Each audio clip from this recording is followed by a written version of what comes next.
Epione pain management and regenerative centre. ఇక మీ నొప్పులు శాశ్వతం కావు. ఓకే, గుంటూరు ఈస్ట్ వైసీపీ అభ్యర్థిగా నూరి ఫాతిమా ప్రచారం చేస్తున్నారు. ప్రస్తుతం ఆమె నియోజకవర్గం మొత్తం కూడా పూర్తిగా పర్యటన చేస్తూ ఇంటింటికి తిరుగుతూ కూడా ఏదైతే వైసీపీకి ఓటు వేయాలో తనకు గెలిపించాలని కోరుతున్నటువంటి పరిస్థితి ఉంది. ప్రస్తుతం ఆమె మనతో పాటు ఉన్నారు. మేడం చెప్పండి, ప్రచారం ఎలా జరుగుతుంది, మీకు ఎలాంటి స్పందన వస్తుంది? అందరికీ నమస్తే అండి, అస్సలాము అలైకుం. ఈరోజు మరి గుంటూరు ఈస్ట్లో ఎన్నికల ప్రచారంలో ఎక్కడికి వెళ్ళినా కూడా ఒకే ఒక స్పందన వైఎస్ జగన్మోహన్ రెడ్డి గారు అని చెప్పి ప్రతి ఒక్కరు కూడా చెప్పడం జరుగుతుంది. ఫ్యాన్ గుర్తుకే మా ఓటు, మా గుర్తే ఫ్యాను, మా కుటుంబమే మరి ఫ్యాన్ గుర్తు అని చెప్పి ప్రతి ఒక్కళ్ళు చెప్పడం జరుగుతుంది. ఎందుకనంటే మా ఇంట్లో ఆయన సీఎం అయ్యారు అని చెప్పి ప్రతి ఒక్క ప్రజలు చెప్తున్నారు. ఎందుకంటే ఒక అన్నలాగా, ఒక మామలాగా, ఒక బిడ్డలాగా జగన్మోహన్ రెడ్డి గారు ప్రతి కుటుంబానికి చేరువయ్యారు. అందుకోసం వాళ్ళ దగ్గర నుంచి ఆ మాటలు వస్తున్నాయి. చాలా సంతోషంగా ఉంది. ఎందుకంటే జగన్మోహన్ రెడ్డి గారు ఒక ప్లాట్ఫామ్ క్రియేట్ చేశారు ప్రజల కోసం. ప్రజలకి నేరుగా వాళ్ళకి సంక్షేమ పథకాలు అందించే విధంగా ఒక మంచి ప్లాట్ఫామ్ క్రియేట్ చేశారు. కాబట్టి ప్రజలందరూ చాలా హర్షం వ్యక్తం చేస్తున్నారు. ప్రజలందరూ రాబోయే కాలంలో గెలిచేది ఫ్యానే, సీఎంఏ జగన్మోహన్ రెడ్డి గారు అని చెప్పడం జరుగుతుంది. అది చూసి నిజంగానే చాలా సంతోషంగా ఉంది మా అందరికీ. ఎందుకనంటే 2019లో జగన్మోహన్ రెడ్డి గారు సీఎం కావడానికి మేము అందరం కలిసి కృషి చేశాము. ఎందుకు కృషి చేశాము అంటే మంచి జరిగిద్దని కృషి చేశాము. ఈరోజు ఆ మంచి చెప్పుకోవడానికి కృషి చేస్తున్నాము. అందుకోసం మరి చాలా ఆనందంగా ఉంది. పర్యటన అయితే చాలా సాఫీగా, చాలా సులాసయంగా అవుతుంది. ఎందుకనంటే ఎక్కడ కూడా వ్యతిరేకత అనేది లేదు, ప్రభుత్వం మీద కూడా లేదు. అలాగే గుంటూరు తూర్పులో ఎమ్మెల్యే ముస్తఫా గారి కూడా మీద కూడా వ్యతిరేక లేదు. కాబట్టి చాలా ఈజీగా జరుగుతుందండి. అంటే ఈరోజు సీఎం జగన్ మేనిఫెస్టో ప్రకటించారు. సో మేనిఫెస్టో మీద ప్రజల్లో ఎలాగుంది, మీరేమనుకుంటున్నారు మేనిఫెస్టో గురించి? మేనిఫెస్టో వచ్చేసి 3 o'clockకే వచ్చింది కాబట్టి ప్రజలకి ఇంకా దాని గురించి అవగాహన లేదండి. మీరు చూసుకుంటే ఆసరా అదే చూసుకుంటే 75,000 అయితే ఈరోజు 1,50,000 చేశారు. అలాగే కాపు నేస్తం చూసుకుంటే మీకు 60,000 నుంచి ఈరోజు 1,50,000 వరకు అవ్వడం జరిగింది. అలాగే మీరు పెన్షన్ చూసుకుంటే జగన్మోహన్ రెడ్డి గారు 3,000 ఇవ్వడం జరిగింది. ఇప్పుడు 3,500 ఇవ్వడం జరుగుతుంది. అలాగే మీరు చూసుకుంటే వాహన మిత్ర కూడా 50,000 అయితే ₹1,00,000 చేయడం జరిగింది. ఇలాంటి స్కీమ్స్ అన్ని ఉన్న స్కీమ్స్నే ఇంకా ఇంప్లిమెంట్ చేసి ఇంకా డబుల్ చేశారు. అలాగే అమ్మఒడి వచ్చేసి మీరు చూసుకుంటే 10,000 అయితే అంటే 15,000 అయితే 17,000 అయింది. సో అలాగా స్కీమ్స్ అయినాయి అని అంటే దాన్నే ఇంప్లిమెంట్ చేశారు. దాన్నే ఇంకా రినోవేట్ చేసి దాన్ని ఇంకా ఇది చేశారు తప్ప కొత్త స్కీమ్లు అంటే జరగలేనివి ఏవి జగన్మోహన్ రెడ్డి గారు ఒకటే నమ్ముతారు, మాట ఇస్తే మాట తప్పకూడదని చెప్పి ఆ మాట మీద కట్టుబడి ఉండి ఈరోజు ఈ సంక్షేమ పథకాలన్నీ ప్రజలకు అందే విధంగా, ఎందుకంటే ఈ స్కీమ్స్కి ప్రజలు సంతోషంగా ఉన్నారు. ఇంకా దీన్ని మార్చాల్సిన అంత అవసరం కూడా లేకుండా పోయింది. అందుకోసమే ఈ స్కీమ్స్నే ఇంకా డబల్ చేసి ప్రజలకు అందించే విధంగా జగన్మోహన్ రెడ్డి గారు కృషి చేశారండి.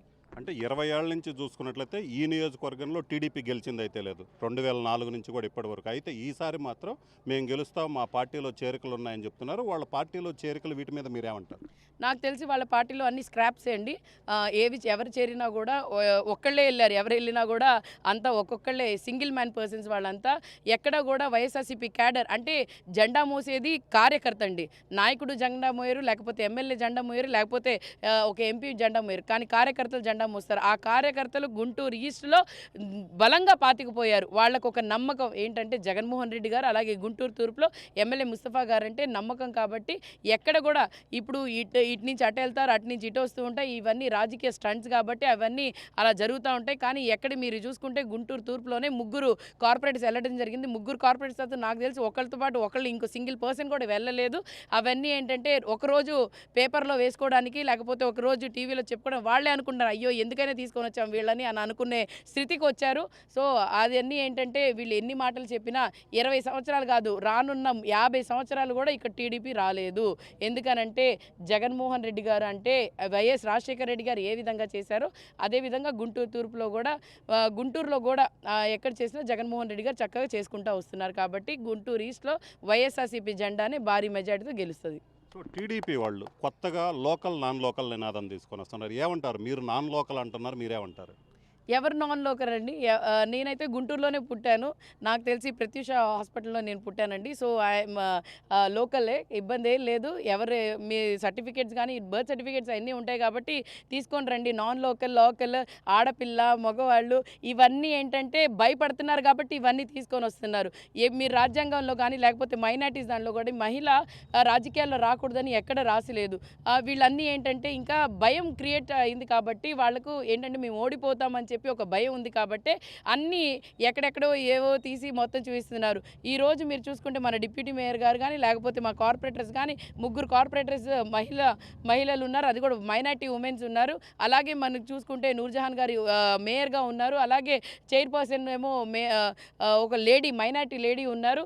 ఇవన్నీ ఏంటంటే వాళ్ళు చెప్పుకోవడానికే, అంటే ఏంటి ఏం బురద జల్ల ఇప్పుడు దాకేమో అలాంటి వాళ్ళు ఇలాంటి వాళ్ళు వ్యక్తిగతంగా అయిపోయింది. ఇంకా ఏం చేస్తారంటే కమ్యూనిటీ బేస్ మీద తీసుకొని వచ్చి ఇదిగోండి ఏదో విధంగా వాళ్ళు క్రియేట్ చేస్తున్నారు తప్ప ఎక్కడా కూడా మీరు ఎక్కడ చూసినా కూడా వాళ్ళకి ఏంటంటే ప్రజలకి వాళ్ళ మీద వ్యతిరేకత ఉంది. ఆ వ్యతిరేకత ఎలా కప్పుపుచ్చుకోవాలి, లేకపోతే బీజేపీ కలిసి ఉంది కాబట్టి దాన్ని ఎలా కప్పుపుచ్చుకోవాలనే దాన్ని ఈరోజు తెర మీద ఒక మైనారిటీ లేడీ అని చెప్పి వాళ్ళు క్రియేట్ చేస్తున్నారు తప్ప ఎక్కడ కూడా మైనారిటీ లేడీ మాకు ఇంకా మహిళ ఉంటే చాలా మంచిది, మా కుటుంబానికి మంచిది, ఎందుకంటే తను వచ్చి ఆప్యాయతంగా పలకరిస్తుందని చెప్పి ఒక కుటుంబంలో ఒక ఆడబిడ్డ ఉండాలని ఎందుకు కోరుకుంటారంటే మనతో మంచిగా మాట్లాడాలి, మనకి ఏమైనా ఇబ్బంది ఉన్నా కష్టం వచ్చినా ఒక ఆడబిడ్డ తోడుగా ఉంటుందని చెప్పి గుంటూరు తూర్పులో కూడా అదే విధంగా ఒక ఆడబిడ్డ, మీ ఇంటి ఆడబిడ్డ, నేను ఎప్పుడు నిరంతరం మీకు ఎప్పుడు నేను కృషి చేసి మీకు మీ వెన్నంటే ఉంటాను, మీ కష్టాల్లో, మీ ఇబ్బందుల్లో, మీ సుఖాలు, మీ చిరునవ్వుల్లో కూడా నేను ఉంటాను అని చెప్పి ప్రతి ఒక్కళ్ళు కూడా నేను చెప్పడం జరిగింది. ఫైనల్గా చెప్పండి, మీరు గెలిస్తే గుంటూరు తూర్పుకి ఏం చేస్తారు? ఖచ్చితంగా అండి, ఇక్కడ వచ్చేసి దాదాపుగా 214 స్లమ్స్ ఉన్నాయి, దాన్ని డెవలప్మెంట్ చేసే విధంగా, అలాగే బీఫామ్ ఎక్కువగా బీఫామ్ ప్రాపర్టీస్ ఉన్నాయి, అవి కూడా రిజిస్టర్ చేస్తానండి. ఎందుకంటే దాని గురించి ఒక ఫాలోఅప్ అయితే గతంలో చేశాము, ఇప్పుడు ఖచ్చితంగా అవి కంప్లీట్ చేస్తాము. అలాగే మీరు చూసుకుంటే ఉమెన్ ఎంపవర్మెంట్ కోసం జగన్మోహన్ రెడ్డి గారు ఆసరా ఈరోజు మీరు చూసుకుంటే 30,000 రూపాయలు ఇస్తున్నారు. అంటే గతంలో అయితే 15,000 ఇచ్చేవాళ్ళు, ఈరోజు 30,000 ఇస్తున్నారు. సో 30,000 ఇస్తున్న వాళ్ళ ఇంట్లో నుంచే వాళ్ళే ఏదో విధంగా ఒక ప్రోడక్ట్ తయారు చేస్తున్నారు. అంటే కుట్టు మిషన్లో కానీ హ్యాండ్మేడ్ మెటీరియల్స్ కానీ అన్నీ తయారు చేస్తున్నారు. కానీ అక్కడ ఎక్కడ అమ్మాలి, ఎవరికి అమ్మాలి, ఏ విధంగా అమ్మాలి అని చెప్పి వాళ్ళకంటూ ఒక అవగాహన లేదు. దానికోసం ఒక ఉమెన్ కన్వెన్షన్ సెంటర్ స్టార్ట్ చేసి వాళ్ళకి అక్కడ వాళ్ళంతటా వాళ్ళ కాళ్ళ మీద నిలబడి వాళ్ళ ప్రోడక్ట్స్ని ఎక్స్పోజ్ చేసే విధంగా, సేల్ కాదు ఎక్స్పోజ్ చేసే విధంగా, అప్పుడు వాళ్ళకి ఒక వృత్తి తయారయ్యి అక్కడ స్మాల్ స్కేల్ ఇండస్ట్రీ నుంచి మిడిల్ స్కేల్ ఇండస్ట్రీ వరకు ప్రోత్సహించడానికి ప్రతి ఒక్క ఆడబిడ్డకి నేను తోడుంటానండి.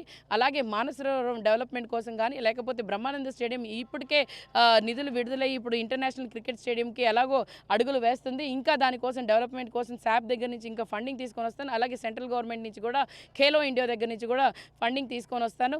ఇంకా రోడ్స్, డ్రైన్స్ అని అంటారా, ఖచ్చితంగా డెవలప్మెంట్ అనేది జరుగుతూ ఉంటుంది. దాన్ని ఫాలోఅప్ చేసే విధానంలో నేను ఖచ్చితంగా ఉంటాను. ఎలాగే ఎందుకంటే నా చదువు, అంటే ఈరోజు నా బలమే నా చదువు, ఖచ్చితంగా నా చదువే ప్రతి ఒక్కరికి ఉపయోగపడే విధంగా చూసుకుంటాను. సో ఇది పరిస్థితి. మొత్తం మీద చూసినట్లయితే గుంటూరు తూర్పు నియోజకవర్గంలో టీడీపీ మరో 50 ఏళ్ళు కూడా గెలిచే అవకాశం లేదు. ఖచ్చితంగా తనను గెలిపించినట్లయితే నియోజకవర్గంలో ఉన్నటువంటి పేదలందరికీ కూడా ఏదైతే నివాస స్థలాలు లేవో వాళ్ళందరికీ కూడా నివాస స్థలాలు ఇచ్చేలా కృషి చేస్తాను.